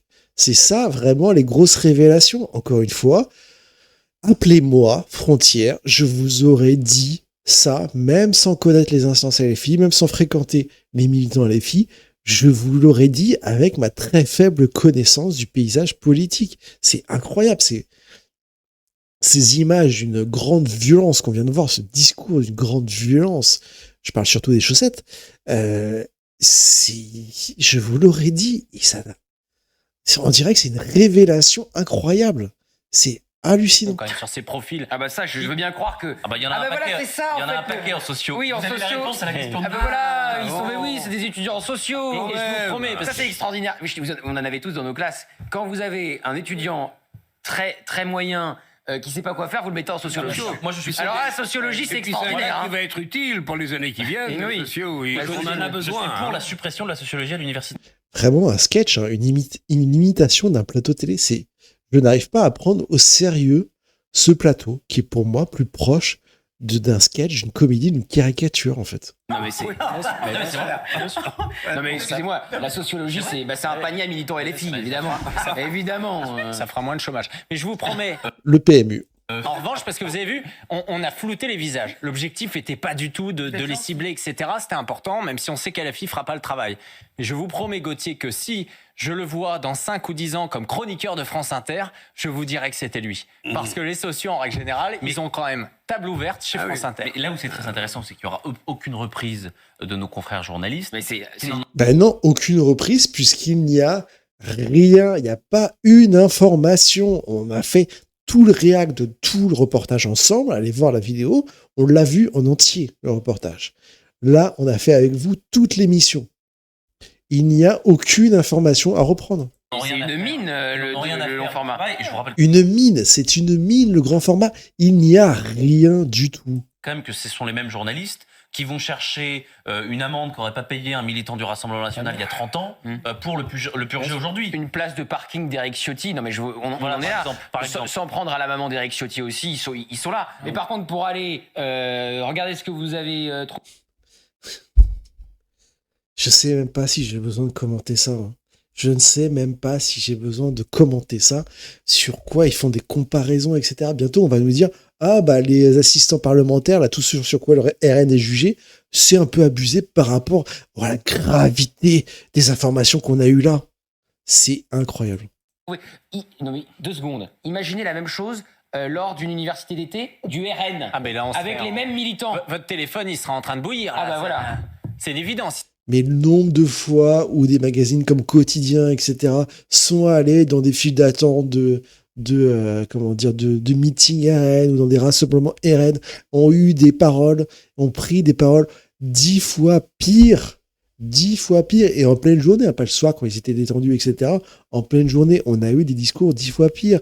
Et on l'a dit encore plusieurs fois, toutes les histoires d'élus RN que je vous ai cités, les groupes néofascistes, les bibliothèques antisémites et comment ça s'appelle, et négationnistes, tous les proximités, etc. avec ces groupes-là, les discours, je crois que je l'ai pas cité, mais la personne RN qui était avec une publication avec une casquette néo-nazi sur sa tête, tout ça, ça a été maintes fois démontré, et c'est pas des randoms, c'est pas des gens dans la foule, c'est des élus, des cadres. Ils seraient tous en train de réagir, ça serait la réunion de crise au quartier général, etc. Pour la moitié de ça. On demanderait la tête de Jordan Bardella. Voilà. Mais on n'a pas eu la moitié de ça, on a eu 10 fois pire, et on est habitué. Donc maintenant ça passe, c'est même plus une information qu'on puisse avoir des discours racistes ou des gens comme ça au RN, c'est même plus une information. C'est banalisé, c'est normal. Et encore une fois, des randoms dans la foule, mais également des cadres qui sont sur des groupes Facebook privés où il y a des propos homophobes, antisémites, racistes, etc. et qui participent à ces discussions. Le titre. Mais vous savez, on voit la militante précédente qu'on a vue, qui est une militante qui se dit de la communauté LGBT. Ce qui est intéressant, c'est que normalement, en vrai, quelqu'un qui est de la communauté LGBT, bien entendu qu'il est normalement sensible à ce qui se passe dans le monde arabe. La vérité, c'est que là, elle sent qu'elle n'a pas le droit d'en parler. C'est-à-dire que ça, c'est le mot... Elle ne dit pas ça, elle ne dit pas qu'elle n'a pas le droit d'en parler, on ne sent pas qu'elle n'a pas le droit d'en parler, c'est qu'elle dit que c'est pas le principal, le primordial. Le primordial, c'est la vie d'abord. Avant toutes ces questions-là, la première des luttes, c'est le droit à la vie. C'est ça qui est primordial. Et c'est ça qui est important. C'est pour ça qu'elle dit, les autres questions, c'est pas l'important pour l'instant. La question, c'est la question de la vie. Et pourquoi elle n'aurait pas le droit d'en parler? C'est pas parce qu'il y aurait le parti qui contrôlerait ça. C'est que les gens qui en parlent, c'est juste l'extrême droite pour dire, comme il y a ça, abandonner la lutte de Gaza. Et donc, en fait, c'est ça qui met cette chape de plomb qui empêche d'évoquer ces sujets-là, parce que si on évoque ces sujets-là, c'est traduction, faut abandonner la cause de Gaza. Et non, les gens veulent pouvoir évoquer ça et veulent pouvoir continuer la lutte. Donc, il y a une récupération de ces luttes par l'extrême droite qui instrumentalise des communautés LGBT palestiniennes qui ont eux-mêmes dit de refuser d'être instrumentalisés à ce point-là et d'être utilisés. Donc, les premiers concernés, ceux que vous dites « Oh, nous, on veut les défendre, etc. » Ils vous disent « Arrêtez de nous utiliser pour nous condamner à mort. » Puisque c'est ça qui est fait. D'ordre finalement indirect de Jean-Luc Mélenchon qui leur dit Emmanuel non, parlez pas. Et donc, voilà tout cet exclusif. Les frontières, les moments chocs, etc. On a tout vu. Ce qui était le plus, vraiment, on va dire, ce qui pourrait être le plus amené à caution de ça. C'est uniquement ça, leur infiltration. Il n'y a pas d'autres images plus importantes dans le reportage. Il n'y a rien d'autre. Le reste, c'est, comme je vous dis, les canettes qui étaient ouvertes. Il y a eu quoi? Ils nous ont pas parlé des rappeurs transgenres, apparemment, qui auraient ça. De la haine des riches, où en gros, ils disent, on veut prendre l'argent des riches pour les pauvres, etc. Mais il n'y a rien d'autre, en fait. On a vu l'intégralité de ce qui pourrait le plus prêter à caution. C'est un naufrage en prime time, donc c'est à 21h sur CNews, l'une des principales chaînes d'information en France, qui se veut faire de l'information en continu, être journalistique, avec un plateau de 5 chroniqueurs, dont le directeur de Frontières et un présentateur, donc 6 personnes au total autour d'un plateau pour commenter ça. Pendant une vingtaine de minutes, ça a duré ça. Avec ils sont dit scandalisés, etc. C'est un naufrage intellectuel, un naufrage journalistique de la France, de ces chaînes-là, et qui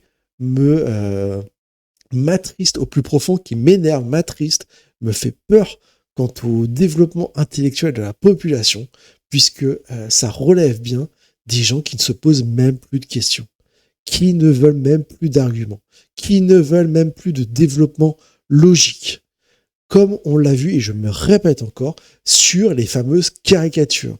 Les fameuses caricatures qui se sont transformées finalement en une seule, mais on en parle au pluriel, qu'on ne dit pas ce qui est problématique là-dessus, qu'on dit c'est à la frontière, c'est au bord, c'est en plein dedans, c'est le summum de l'horreur, etc., qui change tout le temps. On n'a aucun développement logique, argumentaire, rien du tout. On a des moutons à qui on sert le discours qu'ils veulent entendre, et ça fait du chiffre, ça fait du volume, et ça fait une zombification de la population française. Ça m'attriste et ça m'a peur au plus haut point. Je vous remercie bien de m'avoir suivi jusque-là. J'espère que ça vous a intéressé.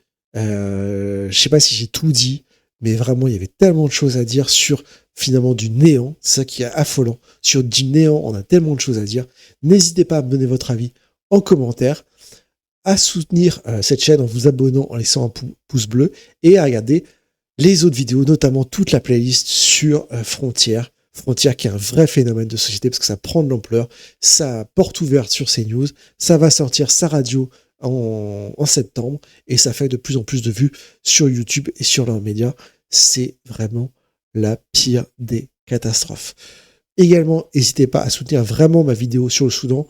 Je vous en remercie bien, c'est une vidéo qui m'a demandé vraiment du travail et qui est pour moi un sujet important sur lequel effectivement beaucoup de gens ferment les yeux pour des raisons qu'on explicite dans la vidéo, et qu'il est important de rester informé, de comprendre ce conflit. Je vous remercie bien, je vous dis à bientôt sur de prochaines vidéos. Au revoir.